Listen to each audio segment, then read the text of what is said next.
네, 오늘은 요양보호 기록 및 업무 보고를 문제를 살펴보고 책을 보겠습니다. 제가 열심히 또 촬영을 하는 중간에 전화가 오는 바람에 촬영분이 끊겼습니다. 그래서 공지를 드리겠습니다. 혹시 중간에 전화가 오면 또 짧게 끊기는데 제가 처음부터 촬영을 다시 하기 힘드니까 끊기면 그 다음 편 영상을 꼭 챙겨 봐주시기 바랍니다. 양해 말씀 부탁드리겠습니다. 자, 이 요양보호 기록 및 업무 보고 들어가기 전에요. 제가 그 시험 공부할 때 특히 60대 후반 그 분들 또 70대 초반 어르신들이 굉장히 저보다 더 똑똑하셨거든요. 근데 이 요양보호 기록 및 업무 보고에 있어서만큼은 어렵다고 저한테 많이들 좀 물어보시더라고요. 저 또한 많이 어려웠는데 다 알지 않는데 그래도 제가 젊다 보니 저한테 많이 여쭤보는 경향을 제가 보았습니다. 이 채널 들으시면서 이 영상 들으시면서도 60대 후반이나 70대 초반 분들께서 혹시나 같이 어려워하실지 모르겠지만 문제를 풀고 설명을 잘 들으시고 책도 자주자주 살펴보면 이해가 잘 되실 겁니다. 그리고 마음이 급하거나 그럴수록 차근차근히 그 흐름을 짚어보시면 아주 쉽게 다가올 거니까 걱정하시지 마시고 문제풀이 그리고 책 참고해 보도록 하겠습니다. 1번 요양보호사가 제공한 서비스 내용을 기록하는 가장 중요한 이유는 기록을 하는 가장 중요한 이유를 찾아라 라고 되어 있죠. 저는 4번 대상자의 건강 문제를 전달하기 위하여 라고 썼다가 틀렸습니다. 그 말은 맞죠. 건강 문제도 뭐 기록을 할 수도 있겠지만 근데 건강 문제를 기록한다기보다는 사실 어떤 서비스를 제공했느냐를 기록하는 겁니다. 그래서 4번은 답이 될 수 없습니다. 3번은 서비스의 연속성을 유지하기 위하여. 자, 이 3번이 답인데요. 서비스의 연속성이라는 의미가 뭐냐면 자, A라는 요양보호사가 어떤 대상자를 서비스를 제공하고 있었는데 어떤 이유로 B라는 요양보호사에게 그 대상자님의 정보나 기타 활동을 넘겨야 하는 경우에 그 새로운 B라는 요양보호사는 아무런 정보가 없겠죠. 그런데 이 요양보호 기록을 보고 이전에 A 요양보호사가 어떻게 서비스를 제공했는지를 살펴본다면 알 수만 있다면 그거 이어서 크게 벗어나지 않는 그 범위에서 일관성 있게 그 서비스를 제공할 수 있겠죠. 그래서 서비스가 연속적으로 진행될 수 있게 그 연속성을 유지하기 위하여 요양보호사가 제공한 서비스 내용을 기록한다고 합니다. 그래서 1번 요양보호사가 제공한 서비스 내용을 기록하는 가장 중요한 이유는 3번 서비스의 연속성을 유지하기 위하여입니다. 자, 1번 전문가에게 좋은 사례를 제공하기 위하여. 전문가에게 이런 건 필요 없죠. 회의 같은 거겠죠. 그런 거는. 2번 대상자의 건강 문제를 평가하기 위하여. 평가를 하면 못합니까? 어떤 서비스를 제공하는 건지를 하고 건강 문제 평가는 의료진들이 하는 거겠죠. 4번 대상자의 건강 문제를 전달하기 위하여. 전달이 아니라 서비스 내용을 전달하기 위한 겁니다. 5번 대상자의 가족에게 적정 급여를 청구하기 위하여. 아니죠. 책 잠깐 살펴보고 가겠습니다. 자, 요양보호 기록. 요양보호 기록의 목적. 요양보호 기록이란 대상자에게 제공한 요양보호 서비스의 일련의 과정과 결과를 기술한 것이다. 요양보호사는 요양보호 기록의 목적과 구체적인 방법, 원칙을 알면 효과적으로 기록을 할 수 있다. 요양보호 기록의 목적은 다음과 같다. 질 높은 서비스를 제공하는데 도움이 된다. 전문적이고 체계적인 요양보호 기록은 제공된 서비스를 점검하고 서비스의 효과를 평가하여 서비스의 질을 높이는 데 기여한다. 요양보호사의 활동을 입증할 수 있다. 요양보호 기록은 요양보호사의 활동을 객관적으로 점검해 볼 수 있는 자료이다. 요양보호 서비스의 과정과 결과를 기록해 두면 요양보호사가 어떤 서비스를 어떻게 제공했는지 알 수 있다. 요양보호 기록은 요양보호사의 활동을 입증하는 할 수 있는 활동을 입증할 수 있는 자료이기 때문에 법적 문제가 발생할 때 중요한 자료로도 활용된다라고 되어 있습니다.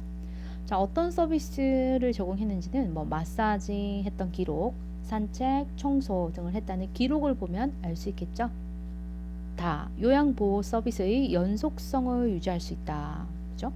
담당 요양보호사의 휴가, 부서 이동, 사직 등으로 다른 요양보호사에게 인수, 인계하거나 다른 기관에 서비스를 의뢰할 경우 그동안의 요양보호 기록이 있으면 원활하게 연계할 수 있다. 그죠? 예를 들어 목욕을 했다라고 기록이 돼 있으면 헷갈리거나 빠뜨림이 없게끔 처리할 수 있겠죠.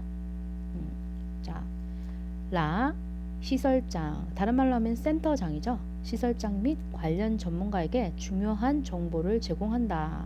요양보호 기록을 하면 이런 중요한 정보를 제공할 수 있다고 합니다. 장기 요양기관, 요양시설 및 재가에는 요양보호사뿐만 아니라 시설장을 비롯하여 사회복지사, 간호사, 물리치료사 등 다양한 직종의 전문가가 팀을 이루어 서비스를 제공하고 있다. 시설장 및 관련 전문가는 요양보호사가 기록한 정보를 바탕으로 서비스 내용 및 방법 등을 점검하고 평가하는 데 활용한다. 요양보호 서비스의 내용과 방법에 대한 지도 및 관리에 도움이 된다. 요양보호 기록은 요양보호 서비스의 과정 및 결과를 기록한 것이기 때문에 요양보호사가 제공한 서비스의 내용과 방법이 적절했는지에 대해 관리자로부터 지도 및 관리를 받을 때 도움이 된다. 가족과 정보 공유를 통해 의사소통을 원활하게 한다. 급여를 받기 위한 게 아니죠. 서비스 내용에 대한 정확하고 성실한 기록은 가족에게 신뢰감을 줄 수 있으며 요양보호사의 전문성을 향상하는 데 도움이 된다. 기록을 통해 가족과 정보를 공유함으로써 의사소통을 한층 더 원활히 할 수 있다. 4. 요양보호 서비스의 표준화와 요양보호사의 책임성을 높인다. 요양보호 서비스에 대한 정형화된 기록은 기관에서 제공하는 요양보호 서비스를 표준화하는 데 도움이 되며 아울러 요양보호사의 책임성을 높인다라고 되어 있습니다. 옆에 참고를 잠깐 보시면 최근 소비자의 권리 의식 증가로 대상자나 가족이 기록 공개를 요구하는 사례가 증가하고 있다고 합니다. 어떤 서비스를 제공했는지 저 보여주세요. 이런 가족들이 있다고 합니다. 요양보호사는 기록이 공개될 수 있다는 것을 염두에 두고 기록해야 한다. 불필요한 개인 정보는 기록하지 않는다라고 되어 있습니다. 자, 22번 24시간 방문 요양 재가급여 전자 시스템 서비스 종료 전송에 대한 설명으로 옳은 것은 3시간 방문 요양이 아니라 24시간 방문 요양 재가급여 전자 시스템 서비스 종료 전송. 이제 서비스를 마친다. 24시간 그 서비스를 마친다고 이제 종료 전송을 해야 되죠. 그 전송에 대한 설명으로 옳은 것은 일단 먼저 책을 조금 보겠습니다. 기록 방법이 스마트 장기 요양법 이렇게 앱을 깔아서 휴대폰에 깔아서 그 관리 시스템을 통해서 기록을 하는 겁니다. 그래서 아마 조금 더 어렵게 생각하실 수도 있는데요. 일단은 3시간 방문이 아니라 24시간 방문 요양 끝내고 제가 급여 전자 시스템 서비스 종료 전송에 대한 설명이라고 했습니다. 이 서비스를 켜서 로그인을 하고 쭉쭉쭉 넘어가고 이제 종료 시간 여기 적혀져 있죠. 끝나는 시간 뭐 이런 거를 전송을 해야 되는 부분에 있어서 얘기입니다.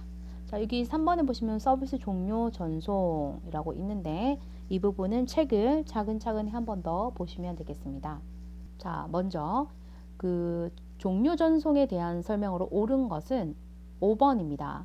2회 이상 연속할 경우 이 말은 24시간 방문 요양 서비스를 2번 한다는 거죠. 그럼 24시간 하루를 하고 바로 이어서 또 하루를 한다는 겁니다. 그래서 1회, 1회가 연속이 되는 거죠. 자, 이렇게 2회 이상 연속할 경우 시작 전송 후 24시간마다 장기 요양 앱을 실행한다. 자, 이 말은 무슨 말이냐면요. 자, 1회 24시간이 끝난 후에 다시 그 전송을 한 후에 일단 1회를 시작할 때부터 다시 얘기 드리겠습니다. 자, 방문을 했습니다. 자, 24시간을 2번 연속해야 합니다. 그럼 첫 번째 24시간 시작하기 전에 시작 전송하죠. 그리고 나서 자, 1회가 24시간이 마칠 때 종료 전송을 하고요. 자, 그럼 이제 24시간마다 한 번 한 거죠. 그리고 나서 또 한 번 더 이어가는 24시간을 위해서 시작 전송을 또 해야 하는 겁니다. 그러니까 한마디로 24시간 방문 요양을 이틀에 걸쳐서 2번 해야 되는 경우에 매일매일 그 시작과 전송을 확인해야 된다는 겁니다. 24시간마다 앱을 실행해야 된다는 겁니다. 자, 1번 5분 단위 이상 서비스 전송이 가능하다. 자, 책에 보시면 24시간 방문 요양을 하는 경우에 쭉쭉쭉쭉쭉 내려가면 1분 단위 이상 서비스 전송이 가능하다라고 되어 있습니다. 1분. 그래서 5분은 틀렸습니다. 1분 단위 이상 서비스 전송 가능하다라고 되어 있습니다. 자, 2번 종료 전송 시 1200분을 분배해서 입력한다. 자, 24시간 서비스를 하고 나서 종료 전송할 때 1200분을 분배해서 입력한다. 맞을까요? 자, 책에 보시면 24시간 방문 요양을 하는 경우 2가지 주의사항이 있다. 종료 전송 시 1440분을 분배해서 입력해야 한다. 1440분이 딱 채워져야 합니다. 자, 그러면 1200분은 틀렸죠? 자, 3번 배분하여 시간 입력 후 남은 시간은 다음 날로 이월된다. 이월되지 않습니다.